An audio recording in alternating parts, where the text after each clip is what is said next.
All right, what's good? What's good? Welcome back to the Elevated Chat Room. It's your host, Lonzo Jones. My guy, Dwayne, he behind the scenes on this episode. He'll be back soon. You're going to hear his voice, though, from time to time. Now, we got a special guest with us tonight, Mr. Corey Buns. He is a realtor, and he's also a barber. Now, the topic of the show for tonight is called Haircuts and Houses. Haircuts and Houses, because this is what he does. Mm-hmm. A story of perseverance. Hey, Mr. Corey Bonds, man, tell them a little bit about yourself. See, that sounds good. I love that introduction right there. But about myself, I am from Tuscany, Alabama. Graduated from Dutchler High School in 2015. You're a young boy. Yes, I'm very, very young. Coming up close to 30, though. I'm a little scared about that. But 2015, you say you graduated in 2015. I'm like, bro, I graduated in 03. So, yeah, you young buck. Go ahead and tell us more about yourself, though. But, I am a barber and a realtor. Before anything, also, I am a father to a 5-year-old little boy that I love to death. Okay. So, you're a father Mm-hmm. of one boy. One boy. 5 years old. 5 years old. Is he all boy?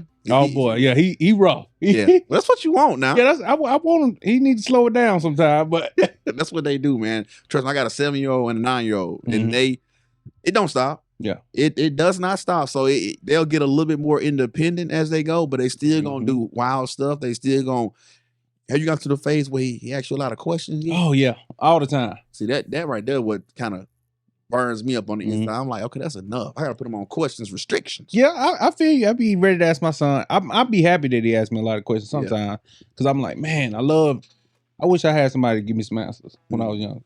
Then on top of that, he like everything that I do. He like, Daddy, I want to do the camera. I want to take a picture, or I want to cut hair when I get old, and that just makes me want to go even harder. Yeah, that's what's up. So that reminds me of like when people ask me about why my kids like to play sports. It was like, did you force it on? I was like, no, I never forced it on. They like when they was young, I literally would just pick up a ball, go outside, and within 2 to 3 minutes, the door's opening and little footsteps just following behind. Never asked myself. I never said, hey, when we first started, hey, let's go outside and shoot ball. Let's go do this. Let's go do that. Whatever they see their father doing, they're gonna naturally have an instinct to want to try it. Yeah. So whatever you want your kid to do, you need to birth it in him now by just showing him. Yeah. So whatever. So that's good. So go ahead. But yeah, that's why I try to do like with him. When he graduated, going into kindergarten, he went on top of the stage and he gave a little shout out. He talked. He wasn't nervous, and I'm like, man, I'm so proud of you. At that age, I'd be scared. Oh yeah, I get that. So, all right. So let me ask you this then: what inspired you just to become a barber, both a barber and a real estate agent? What inspired you? So just growing up, I'd never seen a lot of people do anything positive, or like I had a few cousins that cut hair, and when they cut hair, I was like, man, I know I can do it. If we got the same blood, I can do it. But when I was 13, I just wasn't ready. Okay. Because some of the haircuts I did, I should have never did. And I'm surprised they let me cut their hair now. Was it free when you did it at 13? Yes, it was free. Yeah. Some of the haircuts I had to pay for. You butchered them bad. Yeah, they were bad. Ooh. Hey, let me tell you something before you go on. Look, man, one of these jokes my homeboy told me one time in college. He was like, man, he said the guy sat down in the chair to get his haircut. He's like, man, I want you to take my edge way back like this. I want you to gash it right here. I want you to skin it on this side, and I just want you to just do whatever in the back. And the barber, he said, why you want your haircut like that? He was like, well, crap, that's how you cut it last time. I would have been confused right there. I was like, hold up now, you gotta show me a picture. So wait a minute. So that's my joke, my story when somebody say they got a messed up haircut. So but go ahead. I done gave out a few of them. but you live and you learn and just keep, you can't give up. Yeah. But so you saw your cousins doing it. Yes. You know, and you was like, well, I think I can do it too. If you saw your cousins doing it, then those cousins had to have some type of influence in your life. It just wasn't no regular everyday cousin. It was like, you know what I'm saying? Yeah, it's just like for me, now growing up with a father figure, I always tried to reach out. Like I always try to find a father figure in everything. So if my cousin was doing something, if my uncle was doing something, I want to learn how to do that. Like cut grass, do whatever. But what I started liking, but really falling in love with barbering, just after the haircut. just how they look in the mirror and be like, "Oh man, I look good." Yeah, it do. It make you feel good as a barber. Like, I'm glad I'm giving somebody that confidence. Yeah. You know. But yeah, that's why I love what I do. So you saw somebody doing it that you admired, Yep. and he was like, "Bro, I can do that too. I want to give it a try."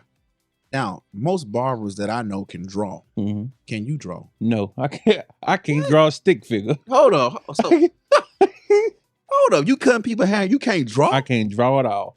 But I be trying to draw in the hair though. when you do the fade, you bald it out. After you bald it out, I try to do a little something. See, that's what I'm saying. Like, I think you're the first barber that I ever met that can't draw. Yeah, I can't. And all my cousins can. See, and they ain't tripping in. And they can draw like in depth with stuff. And me, like I used to try to draw the glove car, like, but it's a box. Yeah, like box Chevy, yeah, with 28s on it. I can't believe you can't draw. I can't. Wow. Ain't even gonna try. I ain't gonna lie. I know how to color real good. Yeah, but it's drawing now. So how did you learn how to cut? Really just watching YouTube video. And then I used to go to different barbershops and just sit in and just watch. And that's why, like, when people ask me, like, what can I do to become a barber? I'm like, you got to put in some work. And then you got to mess up a few people. And you got to invest in yourself. Okay. And I just did not like the 9 to 5, like, because I used to work 72 hours a week.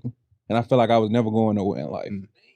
72 hours a week? 72 hours a week. What was you working? NAL. Oh, I heard about NAL. I heard it's a beast. It's rough. I heard it's a beast. I said, one of these guys that was in this group with me, he said he was working at NAL. He said that is where dreams go to die. Yes. I was like, wow. And every time you tell somebody your dream, they're going to tell you can't do it. Wow. Because I remember I got a car. I couldn't wait to show my car to work. I couldn't wait. Drop the top. Listen to some old school music. Think I was listening to Diana Ross. You couldn't tell me I was clean. They were like, he gonna get that repoed. I said, oh my goodness. So I almost spit that water out. He said it's gonna be there for 2 more months. What kind of car was it? It's my Camaro. Camaro also. He still got it. How long ago that was? That was 7 years ago, 7, 8. So you own it now, don't you? Yeah, I own it. See, there you go. There you go. Yeah, I paid that off 3 years ago. That's what's up. Mm-hmm. Now, what made you become a realtor, man? For me, just growing up, my mom always felt like she couldn't buy a house, and she just felt like the only thing that she was gonna stay in is an apartment. So like when she made that step and actually made a house and see how much confidence they gave her, and I just remember her coming in and be like, "Here go a new key," and I was like, "Key to what?" And it was a key to the house, and I was like, "What?" And we cried together, and you know, after I moved out of that environment, everything changed. Like how I interacted with people, my goals became bigger. Yeah. Because my environment, sweet. It was never, oh, this as far as you're gonna get here. So once we made that move, I changed. So that's why I get into barbering, just not barbering, but realtor, just to show people they can do something and have a familiar face that they know that this person is gonna care for me, and you ain't gotta worry about this person just using me for my money. Yeah. Because some realtors get a bad rep because they in it for the money, but like me, I do so much. It's not about the money. It's just really about getting somebody to a goal that they thought was impossible. That's what's up. Mm-hmm. So you helping somebody basically accomplish one of their lifelong dreams, you know, or one of their dreams, whether it's a first time home buyer or somebody that's looking to buy their forever home. I like the mindset behind it. You know what I'm saying? And that's good because when you've been a barber, it's like, well, I can take my barbering money. That can be what I live on. So anything else that I do, you know what I'm saying, just icing on the cake. So I ain't out here like, you know what I'm saying, stressing people out, worrying people, badgering. It was like, nah, like I can literally just let this flow the way it's supposed to flow. You see what I'm saying? And so, and I would rather have a realtor that is not. I want you a realtor that wants to be a go getter, but I don't want you calling me, badgering me, and pushing me. You know what I'm saying? Like, look, bro, like I'll let you know when I'm ready. You know, stuff like that. So that's what's up. And I get that, like, because it took me a long time to understand. Because my boss used to tell me all the time, man, you got to stop being so laid back and go for the kill. Because sometimes if you wait on somebody, oh, I'll let you know. Shoot, you'll look up. They taking a picture with somebody else. I get that. And you be like, hey, what happened? I thought you were gonna let me know. Oh yeah, man, they came with a deal. It ain't no deal. So basically, it's like you have to drizzle on them. Yes. You know what I'm saying? Like I'm like I bought a house, an investment property that I bought. I think it was 2 years ago, but I literally contacted this lady for over a year before she said yes. It was a vacant home, and she was living in the DC, Virginia area. And I would probably, when I first started, I was probably hitting up like twice, 2 or 3 times a month. And then as time went by, you know, I would just build a relationship with her, just talking, chit chatting, and I would call her, check in like monthly. And then one day I called and she was like, "Yeah, I think I'm ready." Wow. And I was like, "For real?" You know what I'm saying? Like that. And it was a house on the west side of Florence, and it was an amazing deal. Got the house for $35,000. Put like 40 in it. Turned around and sold it for like 105. So that check was nice. But like you said, you gotta continue to be consistent. And like I just kept drizzling on her. Like I'm gonna contact you, you know, until you tell me either no, like a definite no, or until you be like, yeah. And when she said hit me with that, yeah, I was like, I already knew it was a deal. She wanted to get rid of like 50. I was like, man, I gotta put at least, you know, $40,000 into the property, 30, minimum 30, because I had to put a new roof on it. And she was like, well, write it up and send it over to me, and I'll see what it looks like. Her and her husband talking about. She's like, yeah, we'll get rid of it for $35,000. That was never my God. Never her having a heart because I had built a relationship with her. But yeah, so I get it, man. So with you being a realtor, is there like, let's go this route. How do you get clients? Like, yeah, and it's really just it's just talking to the people that you know, trying to get in touch with them, then just contacting, just staying like with me, just social media. And people know, hey, I do real estate. I did slow down on my videos because you want to make sure that you're putting out the right content, but you don't want to get somebody to that point and then they use somebody else and your content gave them that. Oh, okay. So I just want to one, figure out how to get my content where people will want to reach out and ask more questions, and then allow me to help them in that way. Okay. So does the company you work for, do they send business your way, or you have to get pretty much everything yourself? Yeah, sometimes, you know, it just depends. But you just really just got to get it yourself. See, I couldn't do that. I couldn't live off commission.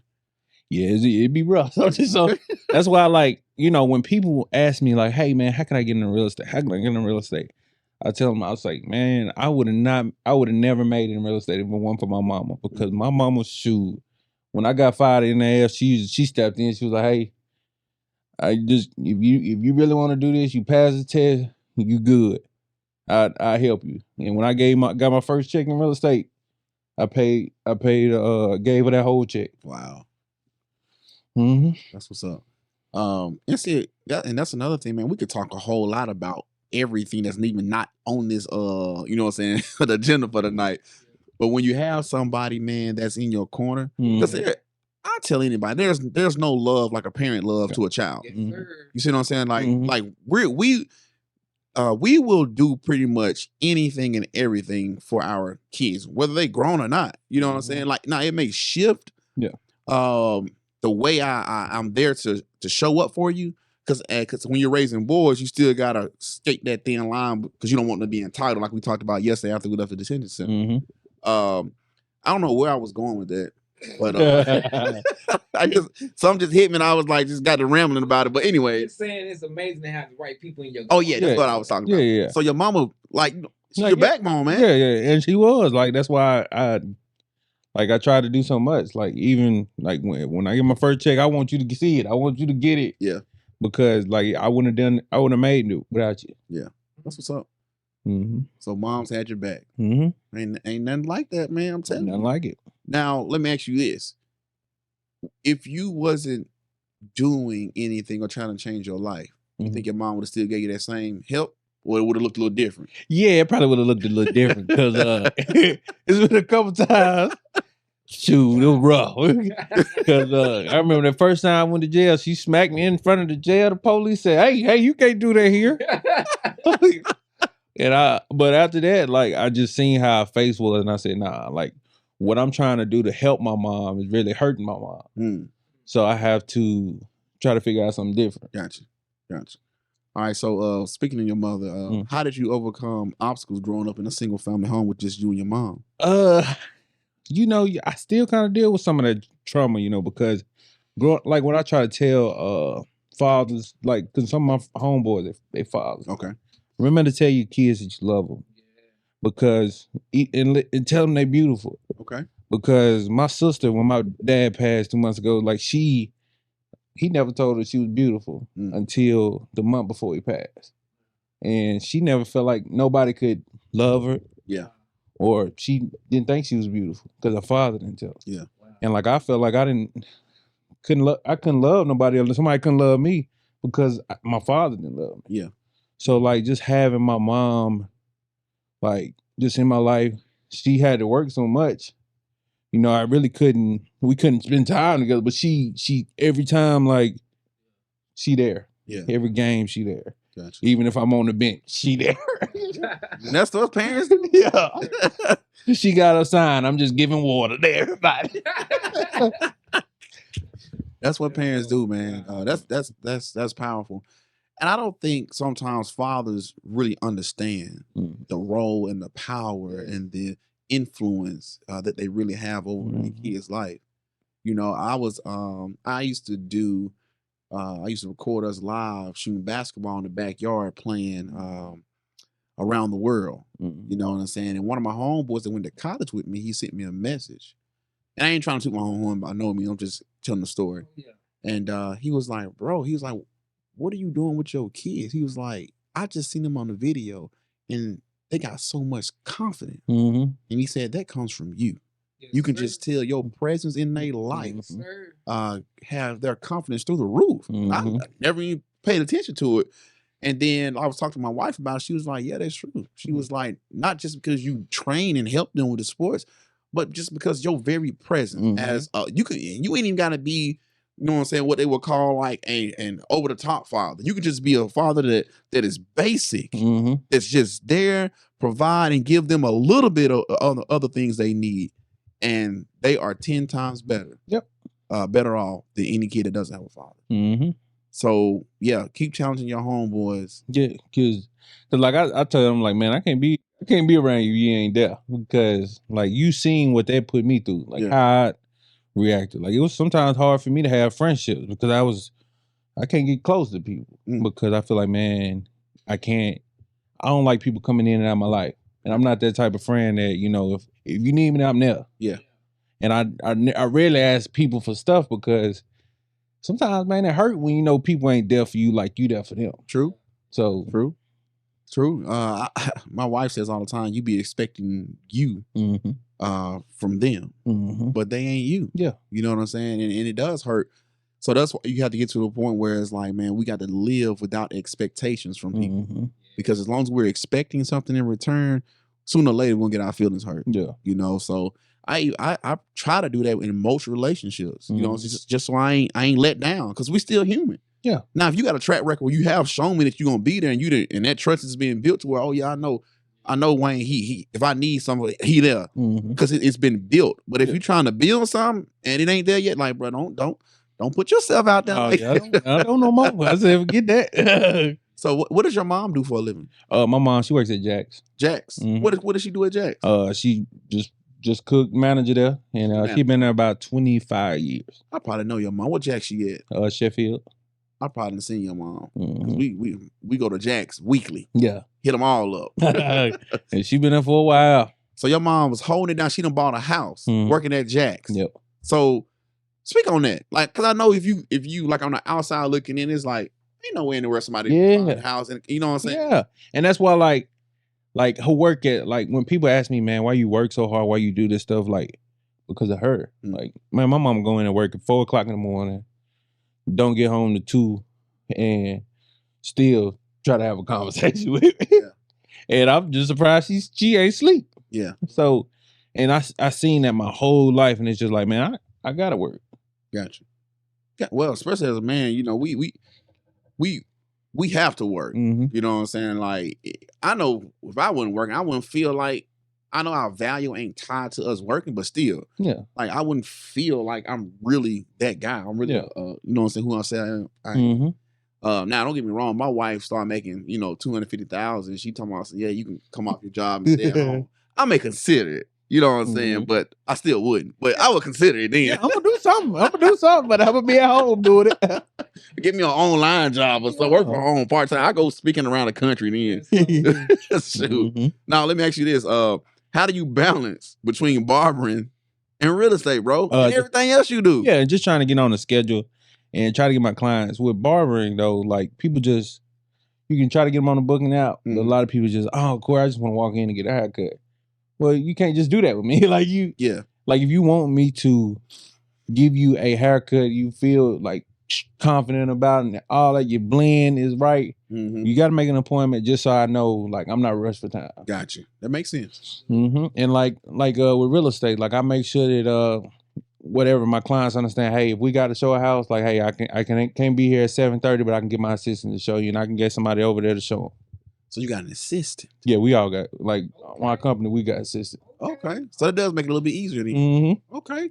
Got an assistant. The man over here cutting hair. He get a phone call from a client saying, hey, I need to see a house. He like, well, I'm cutting hair right now. I'm blending him up and fading him up real fine. So I'm gonna have to get my assistant. You got an assistant. And still mentor a kid. Yeah. And you're a photographer. Yes. Bro, come on. And I cook too. So you said you had a restaurant at one point. Yeah, I did. You was frying the wings up. Frying the wings up. Them lemon pepper mild. People still call me about that. What was you cooking them at? At the crib. Now burn the house down.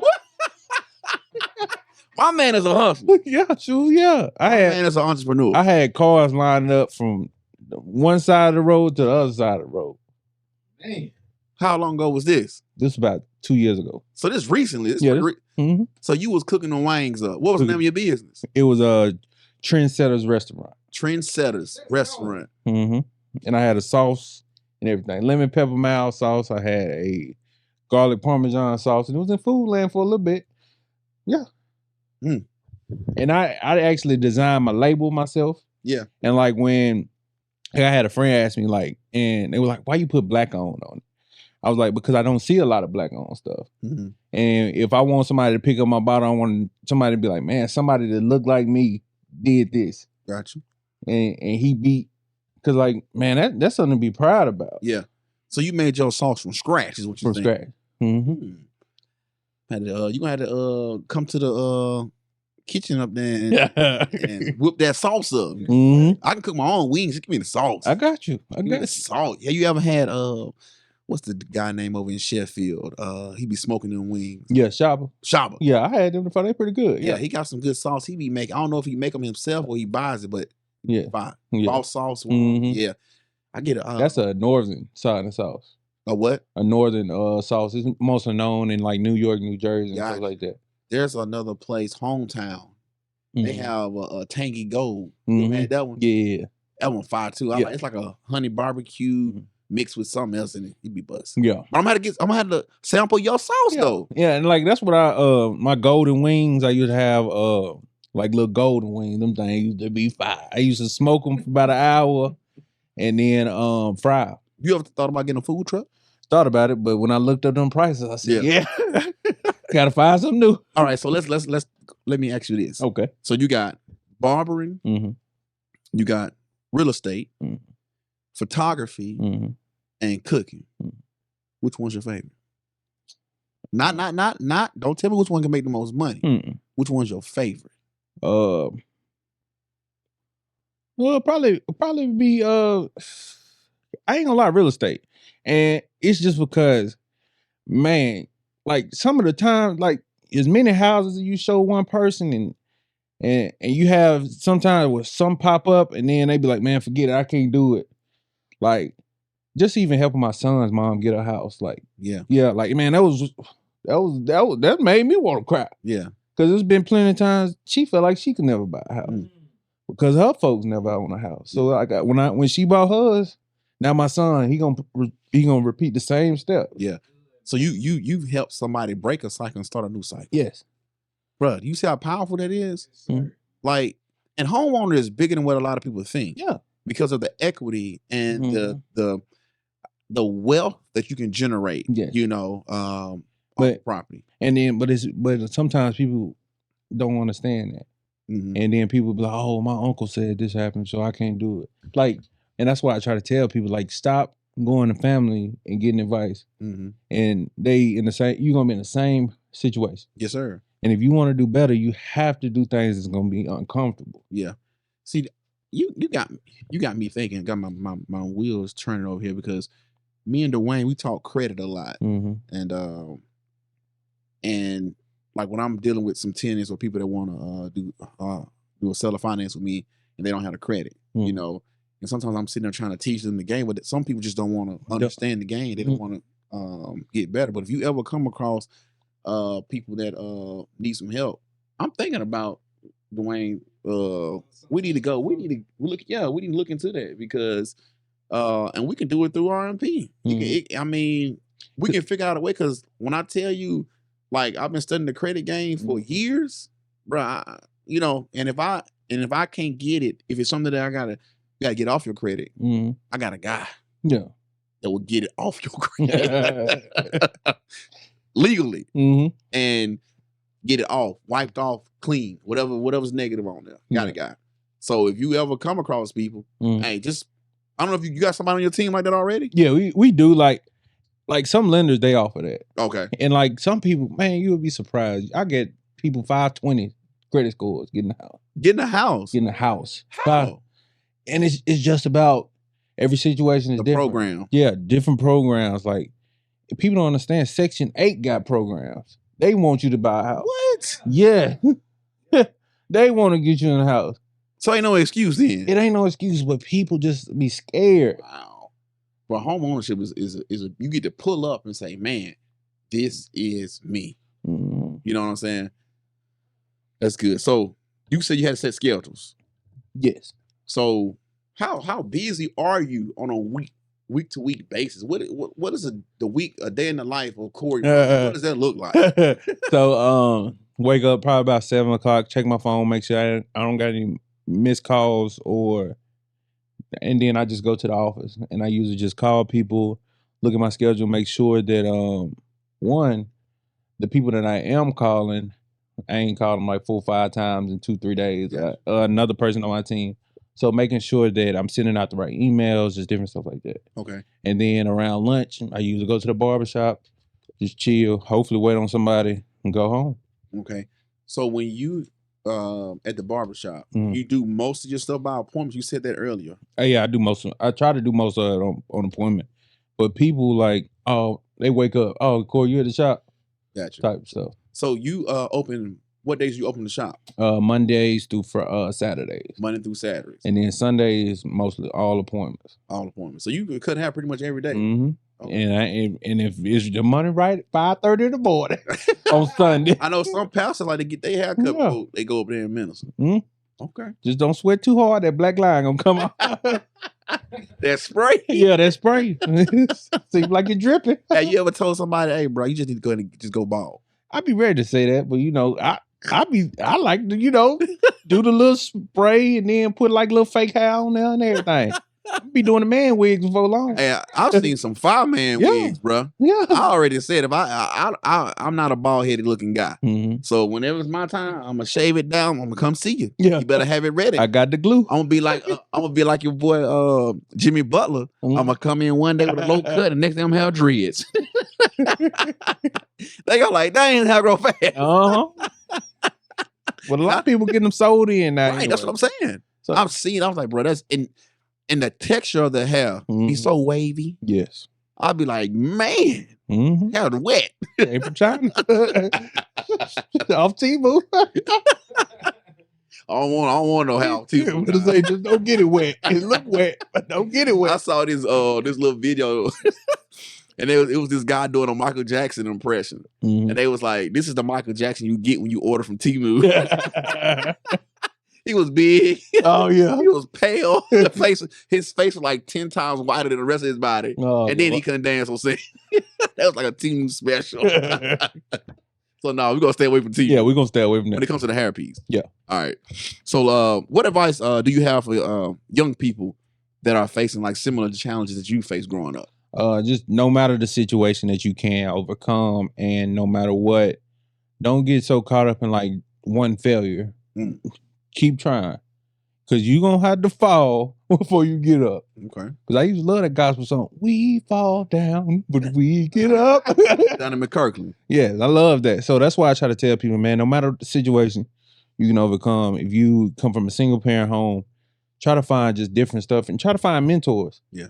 Like I didn't have a lot of mentors growing up because I had to change who I was. Like I didn't wear a smile all the time and all this stuff.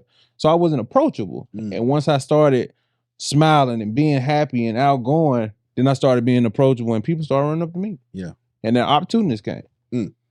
So what you telling me is that the way you carry yourself means something. Mm-hmm.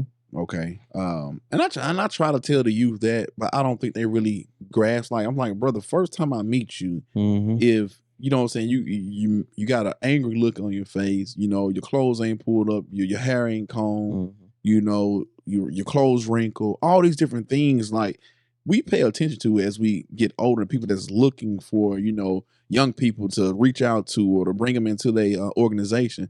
And you look like that, you're not presentable, you know. And I'm sorry, we're gonna prejudge you. That's just how human nature is. Like, you being presentable was one. Go ahead. And I actually learned that from church because this one lady, she hurt my feelings one day at church. I came in there with that nappy on purpose. I sponged my hair all morning. I couldn't wait to go to church. And she said, "Your hair look wild and ungodly, son." I wanted to say, well, Jesus' hair was like wool. But I said, I ain't gonna say that. You would cause some problems. Yeah, I would. Yeah, especially them elders. They don't play about that. Yeah. No. They would have had to tap me on my shoulder. Come on, Mr. Bond, you gotta go. Brother Bond, you gotta go. So she told you your hair was basically jacked up. Yeah, she told. And I spent time. I thought I had curls. But see, that's the thing. Like some generations don't understand or recognize that, hey, that it ain't what I grew up and what I like, but even though it's not what I like, it still actually looks good. It's still neat. You know what I'm saying? Yeah. Because like I'm not a big fan of the you know, skinning it all around and then having the hair and just go to the barbershop and just get skinned and lined up and you don't touch that and you just sponge it. I'm like, I wasn't a big fan of it, but when he actually got up from the chair, I'm like, bro, that don't look too bad. Yeah. You know what I'm saying? Just like what I like may not be what you like. You know what I'm saying? Just like when it comes to music. You know, just because I don't listen to A, B, and C, that don't mean they're trash. They're trash to me. Yeah. You see, that's just my opinion. So they may be great to you, but so I'm not necessarily knocking them. I just don't listen to him. I don't like him. Yeah. That's not saying he's not good, because if obviously he's selling, he got a big following, he's doing something. They like something that he's doing. So I think we just kind of got to get to the point where we can, you know, see something that looks different. Yeah. And be like, you know what, bro? That ain't how I would rock it. But it looked pretty good on you. You know what I'm saying? So, but when you in the church though, they ain't playing with you. Yeah, no, they ain't playing. They ain't playing. What else you got for the young people out there? Just always chase your goals, never give up. You just sound like it's just so simple though. I know. Hey, so while you saying that, I do got a question. So I'm assuming when you started the real estate game, it wasn't easy. No. It wasn't easy. So, you know, at what point did you feel like you was starting to get it and becoming successful at doing it? When just people started reaching out to me, and then when closings started happening, and I just felt like just conversations were getting comfortable. Because like sometimes I used to stutter like Joe. Like like that song. I used to stutter. And I used to be so scared. Just answering the phone and just calling somebody, hey, this is Corey. Because I used to be so scared of them hanging up. Yeah. But once it started to click, I was ready to call somebody. Wow. I would assume that once you got that first check, that first deal went through, that first closing, I know that had to give you a boost of confidence. Yeah, it gave me a boost of confidence, but it's just, it takes so much time to get one person, and when you get that, it's still like it's just a lot. What was success like for the first year for you? Like my first year I did 1.5 mil. Wow. No, 2.5. So I know y'all gotta pay out. Y'all gotta give brokers fees. Yeah. This, that, and that. So what's a solid year as far as bring home pay for a realtor? Like what makes it what number that look like? You throwing out 1.5 mil, 2.5 mil, like what that mean? You brought 35,000. So hold up now. Yeah. They cut y'all. Hold up, bro. 35, and then you probably got less. That's what I'm saying. You pay $1,000 at the first of the year, $2,000 third month in the year, So how many houses did you sell that year? You did all them numbers. 15. So hold on. Let's That's what I'm saying. I was shocked too. let's do this, man. Hold up. Let's do the math. My man said he did. You brought home. 2.5. Well, no, we ain't do that. 35,000. 35. And you said how many houses that was? 15. That's 23. That's $2,300 house. That ain't bad. Oh, it ain't bad, but I'm just thinking I'm finna be rich. I'm finna be rich. So have you not looked at other? I know different companies do their stuff different. Have you looked at other companies? It's all about the same to you. Yeah, it's all about the same. But like I say, like going to somebody new, I know who I'm dealing with. Yeah. I don't know because a lot of people sugarcoat stuff. Oh man, it's good over here. Yeah. Then it started to stink. I'm like, I should stay where I was at. Oh, man, we forgot this bro a comedian. Oh yeah. Yes, man. I was trying to figure out why he got me laughing. got a bigger version of Kevin Hart guy, dog. and that's why I'm and like people, man, comedy that stuff is hard. I bet it is. Yes, you going on stage and telling people you don't know Yeah. a joke that you think funny. Yeah. It might not be funny to them. It be crickets for real sometimes. I would assume that's kind of like. So let me ask you this. Hold on, I ain't gonna go that route. Let me ask you this. So, are you more comfortable when you have to get on stage with us sometimes and speak, not doing the Q&A style, not the panel style, like actually grabbing your mic, doing your own thing by yourself, or doing comedy? Which one is easier? Comedy. I thought so. Yeah, I was gonna say comedy. Like I can be myself and be relaxed. Like with that, I'd be like, I might stutter for these kids. These kids be like, he's crazy. Hey, that's public speaking. Ain't no joke, though, man. Like you read like a fourth grade up here. It's supposed to teach me something. Dwayne asked, he's like, "Hey, bro, we got a assembly at this school, high school. We doing blah blah blah blah blah." First thing I asked, I said, "Who going with us?" And he'll be like, "Okay, well, Corey going, and so and so going." I said, "Well, if Corey going, I don't want him to have to be up there by himself holding the mic. He's not ready for that." I was like, "Let's do panel so we can make sure he's comfortable. So that way he's a part of it." Because, like I said, we've been doing this for like 10 years, so I know. You know what I'm saying? Like when we go, like I can go watch other people speak, and I'd be like, "Bruh, our team would kill this." You know what I'm saying? Like just because of we are literally gifted and anointed to do it, and we're not even out there trying to get paid for it. It's like, no, God, this is a patch. Go ahead. Nah, don't get me wrong. And sometimes you run into that kid, like the kid you ran into in that facility in Cortland. Yeah. All of us was in there. Yeah. That situation right there. I know how you think you would have responded to that. I don't even know how I was responding. I was just like, okay, never mind. He might get fight. I don't know. It happens, bro. Yeah. We had one where we literally had to tell him, like, bro, we here for free. Like, we are here on our own time. We really had to let him know like that.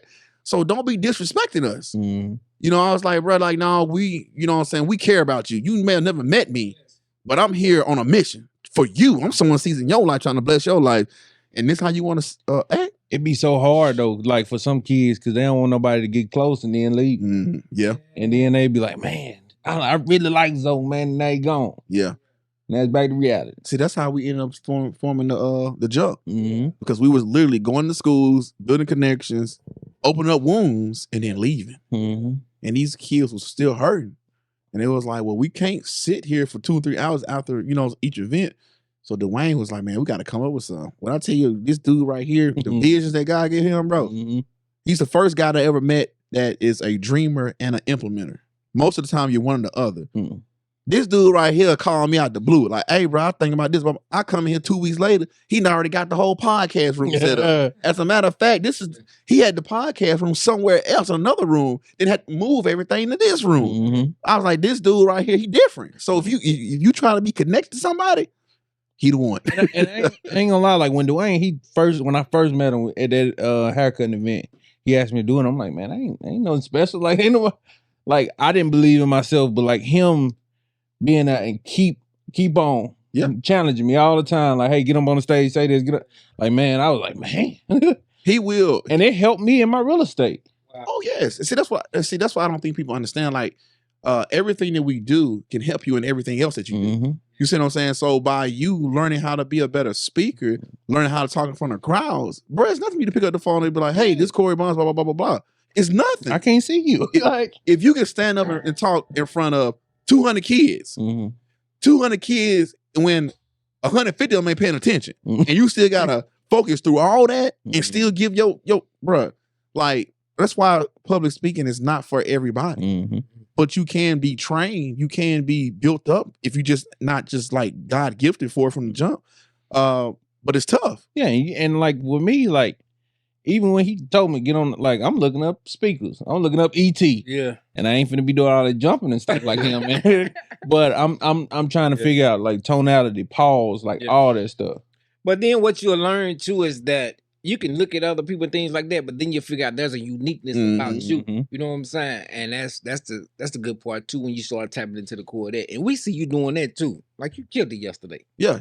I told him, I said, that's the he best told Corey's me ever as done. well. And I ain't trying to be So, funny. Yeah, no, Yeah. and I thought about that too, cause like I ain't gonna lie, I was thinking the whole time like I'm gonna get up there and stutter, I'm gonna stutter.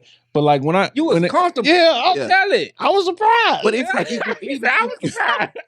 but even if you stutter, that's fine. Mhm. That's cool. Like, because the best of the best is gonna stutter. The best of the best is gonna hit you with some ums and all that kind of stuff. Because we're not reading from a straight up speech that we done written down word for word. We're not doing that. We may have points, stories, stuff on here to remind us what to talk about. But other than that, we come in like from here. Yeah. It's in us. You know what I'm saying? Like- What we giving. Cause like I even try like sometimes like I know some people be thinking I'm crazy because I be talking in the car like just practicing. Yes. Ain't nothing wrong with that. Yes, People do it in the yes. mirror too. Mhm. Yes. Yeah, I do too. Just to look at how, Yeah. like when y'all say you just say it with no passion. Yeah. But that's my job as the team member is to like let you know, like, hey, bro, if you say this a different way, it's gonna be more impactful. Mhm. If you come off like you're not already like scripted in your head, it's gonna be more impactful. Yeah. That's my job. He used to drag his feet when he used to speak. Yeah. Mhm. I was like, bro, you drag your feet back and forth on the stage, it's a distraction. Mhm. And he stopped doing it. Yeah. You know, and so somebody sees something I'm doing, like, let me know because Yeah. I'm really trying to perfect my craft. Yeah. You see what I'm saying? Like, but you said something earlier when Dwayne was like, we gonna start speaking. I wasn't speaking. We was just doing a YouTube show together. And I was a Sunday school teacher. And he said, like, nah, bro, we finna go speak. You gonna be one of my keynote speakers. That's awesome. I was like, bro, what? Mhm. So I did just what you said. I went home, I looked up E.T., Mhm. Les Brown, Jim Rome, and Tony Robbins. Mhm. I started watching all of them. And I would memorize their speeches. Mhm. And then I started listening to when they would pause, keywords he would say when he's trying to make a major point. Mhm. I would listen to, like you said, the tone. Mhm. I would pay attention to everything. Why did he say it when he said it? How do they come on stage? Like the energy, the vibe. And I had to pick like, okay, what is my style in between that? Mhm. So I can go from a E.T. to a Les Brown. You see what I'm saying? Like a E.T. he'll go hard. He'll challenge you as a man. That's more so like just who I am and my personality. Like I want to challenge you Yeah. to be the best you. Mm. I ain't gonna sugarcoat it, but then I can dial it back down if I'm telling a more intimate, personal story. Yeah. And I change my tone. So now you gotta draw in. Mhm. See what I'm saying? I know. But yeah, man. So like I said, the man, a comedian too. Yeah. So this guy right here, man, you're gifted, dude. Yeah, and I appreciate that. So the question is just like, how are you gonna have time to really, you know what I'm saying? And that's why like I just hope I get to a point where I make it, then I can go into the comedian. Cause like Okay.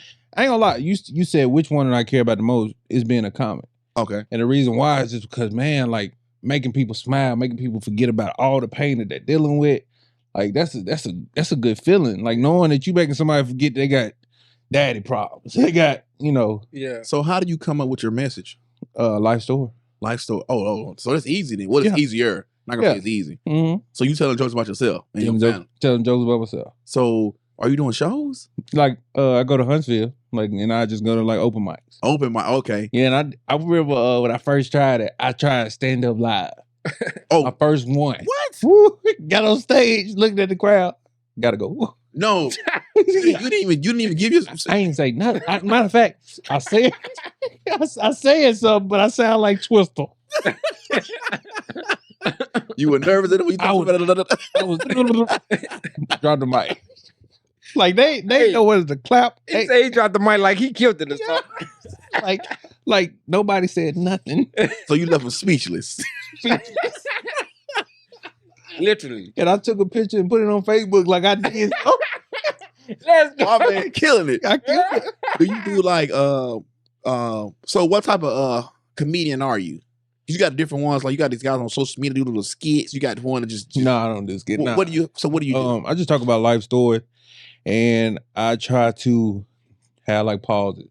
I try to draw people in. So like it's just different stuff. Like Okay, so who's your favorite comedian to listen to? Mike Epps, Bernie Mac, he's the one that, Okay, Bernie Mac. yeah, and why I wanted to be a comedian because Chris Rock. Chris Rock, okay. Because we was on a hotel trip and my mama accidentally bought a movie. Yeah. And it was Raw by Chris Rock. Raw is about Not Eddie Chris- Murphy. Eddie Murphy. It was by Eddie Murphy. Okay. And she was mad about that $20. She was mad. but I just remember like that's what I wanted to do, make people laugh. Gotcha. Now this is the time frame to do it because you got so many outlets, platforms. Mhm. You ever watch Wild 'N Out? Yeah. Wow. Don't go guys on there be so talented the way they do the impromptu stuff. Man. Mhm. I would like to have like a Wild 'N Out night Mm. to where we come up with some of the things that they do and get two teams together, keep it clean, Yeah. and just see just battle out some of the stuff they be doing. Mhm. Like I think that'd be dope. Mhm. Man, what? That'd be dope. That'd be a good youth event. That's definitely outside the box. Yeah. Mhm. Yes. Put that down. We may have to try to. Good. Because improv is harder Yes, than sir. people think. Like that's why I just rather stand up and just tell. I'm more of an improv guy. Like if we just out somewhere and we just acting up, bro. I can go with you. Yeah. Have y'all seen that clip of Lavelle Crawford and Mr. Brown? What's his name? What's his real name? His last name, man. Yeah, whatever his name is. David Mann. David Mann. And Lavelle Crawford, they was at some kind of BET gospel. man. If y'all ain't seen that clip, It's, go watch it. it's funny. When I tell you it was improv and they was going back and forth, and I love that. It was like, boom, you hit me one, boom, I'm hitting you back. But David Mann was hanging in there. Now He was. He called himself a comedian, Yeah, man. it was. It was fun. I was like, I watched it today. I was rolling. Mhm. I was like, this is good stuff. And Bruce is another one. Okay, I like when you said Lavelle, I was like, oh yeah, Bruce. Like, okay, I like Lavelle Crawford. I like Earthquake. I like Deion Cole. Deion Cole, like the one he had before this last one, it was classic. He had on that all black outfit, black leather. That one right there had me rolling. Mhm. Now, as far as the old school guys, I did used to watch. There was a Chris Rock one that I watched back, and I can't even remember the name of it. But yeah, I'll pretty much watch any comedian. Give him a chance. Yeah. I used to like Kevin Hart, but He got too commercial. I Man, feel like. what? And it's just not as funny. And then he probably just too rich for us. Yeah. Right? Like we 'Cause it can't ain't- relate to It this ain't story. funny at all. Yeah, we can't relate to air fry and refrigerator. I can't like just different stuff. Yeah, 'cause he had one he put out not too long ago, and I watched it. I did not laugh hard not one time. I Mhm. knew then I was like, nah, I'm done. Yeah. But so comedian, Mhm. we forgot to add that to the list. Yeah. What's next for you, bro? Oh, that's it. I don't know. I might find something I want to do, but like I really just want kids to tell like you can do whatever. Like Yeah. you can do whatever. Like I had so many people tell me you can't do something. I remember my cousin hurt my feelings one day. He's like, Corey, what's the point of being a jack of all trades when you're a master at night? Mm. And I was like, well, I'm better. There's a lot of people that do this for a career, so I'm all right. I'm good. It's all about your mindset, man. Yeah. Yeah. And I know the type of work that I put in. Like I stay up hours Mm. looking up videos Yeah. about Everything. everything. And that's what it takes, man. You got a gift, but you got to take your gift, you got to make it skillful. Mhm. You know what I'm saying? So God blesses us with gifts and talents, but now we got to make it a skill. Mhm. Because God can bless you with be a musician, you know what I'm saying, or be able to sing. But from day one, you're not where you're going to be if you put the work in when you get to day 365. A year from now, and then another year from now, if you continue to work. You know, that's why it kind of throws me off when I watch NBA Mhm. players, when they come back the same player year after year after year. Like you should add something to your game every year. And then if you don't change your game, your body should look different. Okay, Mhm. you know what? I think for the past 3 years, I've been working on my shot, my handles, and my back to the basket game. I don't think I got that good. let me lose some weight or let me put on about 10 pounds of muscle. Mhm. Like you shouldn't come back the same every year. I think that's what used to bother me with Carmelo Anthony. Mhm. Like his body didn't look like no athlete. Yeah. And he came back the same year after he just got better just naturally. And I'm not saying he didn't put in no work, but he didn't put in no specific work for like one particular area. Because if he did, like with his size and skill set, he would have been unstoppable. Yeah. Towards the end of his career, losing weight, get in better shape. Like Shaq can tell you, he would come into the season 20, 30, 40 pounds overweight. He Mhm. probably could have played another 3 years if he would have actually stayed under 300 pounds. Yeah, and Kobe tried to tell him. But Exactly. he didn't want to do that. Come on. And people hating on LeBron like he the best. What? LeBron the best. Best right now, yeah. Best ever. No. He's not. That's different. That's a different The stats are conversation. there. You're young. The stats. Like, you're young. Stats don't. The stats are. If the stats are there, then he's still not. He's still not. Who got more defensive? Who got a defensive player of the year? That's awards. The stats. But they ain't had no good players for real back then. These kids nowadays, they hooping. They almost like robots. Yeah. Bro, like I they said. was playing against plumbers. You've been watching too much YouTube, Nah. I watched the documentary. Dennis Rodman told us. bro. I'm telling you, there's no way in any situation I'm picking Bron Okay, we need to do us a sports over MJ. episode. Yeah. We need to do and bring your stats with you Yeah. and bring your accolades Mm-hmm. because you may have some stats, but what are accolades at? Accolades. He passed Wilt. And he played longer. Is that his fault? Because they wanted to. Jordan took 2 years off and still came back and led the league in scoring. Did they win when he left?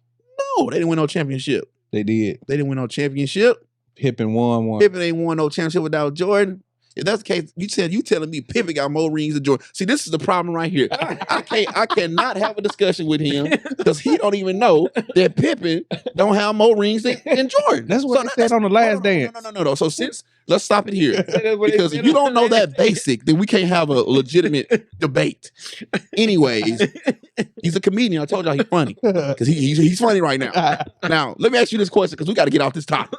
Because you're going to get us heated Hey, up. we're gonna definitely get us a sports one for real. Got to. It's dope. Have you, let me see here. How have your personal experience influenced your work with your clients? So you as a man, you and your belief system and your morals and values and your work ethic, how does that influence the way you work with your clients? Well, it helped me out a lot. Because I actually, like, when they ask me questions and I really dive deep, like, people would come in for a haircut and be like, hey, Corey, what about buying a house? And, like, I really go in depth. Man, is that easy? Man, I can do that. And that makes you feel good. Yeah. Because a lot of people, man, you never know unless somebody tell you. Gotcha. Well, that is true. And I think a lot of people are just kind of afraid. Yes. Instead of, because they've heard so much negativity, negative things about it, that they don't ever think, you know what, let me go see what a professional says. Yeah. Let me go get on YouTube and be like, how to buy a house if my credit score is this. Mm-hmm. Excuse me. Or how to buy a house if I'm only bringing in X amount of dollars. Mm-hmm. You know what I'm saying? Like, whatever your situation is, go research it. Yeah. And then go talk to a professional and then let them tell you instead of someone that's living in an apartment tell you. Exactly. Watching AGTV. Speaking of them shows, I've been trying to figure out how in the world these people be like a janitor or like, you know what I'm saying, some job that is just very, very average, normal job, you know, a manager at a JCPenney, and then they buying a $450,000 house. Just different place, like just different locations. Shh, that's a big time difference. Mm-hmm. What kind of information you got concerning the market? Do you know anything that's going on with the market right now? Is it change? Do you think it's gonna get better, worse? What's gonna be the difference? Yeah, like especially markets just depend on your area. And if Okay. you think about the shows with Huntsville growing, this area is gonna grow because people be like, "Oh, boy, Huntsville is too expensive. I just drive out." Gotcha. And so that's gonna make this area come up. That's why they're trying to build so much stuff. Yeah. And that's why I try to tell people, buy now. And a lot of people, oh, well, I'm gonna wait because interest rate's supposed to drop. Interest rate gonna be what it's gonna be. And sometimes stuff becomes the same so long it becomes normal. It does. So if you waiting for something to drop, it might not. And see, and that's another thing that they don't understand, that if you buy your house now and the interest rates do drop, you can refinance. Yeah. And matter of fact, if the interest rates drop, your house is gonna be more. True. a lot of times because now the interest rate drop. All people can be like, oh, I can bid more on it. Yep, you sure can. Mm-hmm. You can afford more house. Yeah. Because I'll tell you right now, if with the interest rates, what the houses are right now, Mm-hmm. and with the prices they're going for, Mm. if my house was brand new like it was when I bought it, I couldn't afford it right now. Mm-hmm. I'm like, my payment will be double. And I'm like, y'all tripping. Mm-hmm. Like, my house has went up that much in value in 4 years. Exactly. I was like, so if you can, buy now Mm-hmm. and holler at your boy Corey Bones. Yeah, exactly. Holla at me. You can come to his shop. Mm-hmm. You can get a haircut. He can mentor you. Mm-hmm.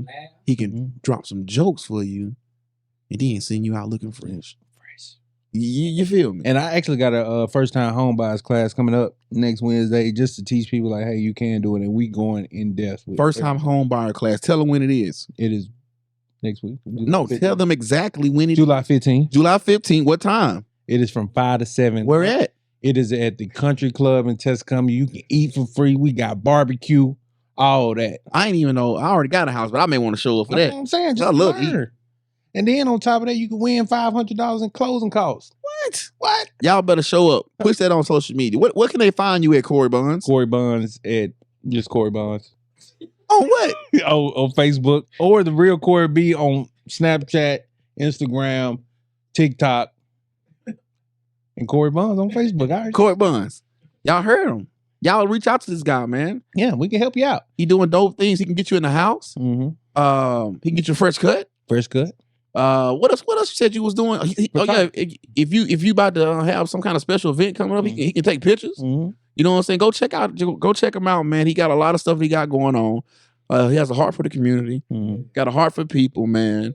And he's looking to continue to do big things, give back, and just continue to explore the world because he got a lot that he got going on, man. And anything you want to say before we close out? I'm all right. Wayne, anything you want to say before we close out? Hey. We thank y'all once again for tuning in to the Elevated Chat Room. The Elevated Chat Room. Elevate your mind.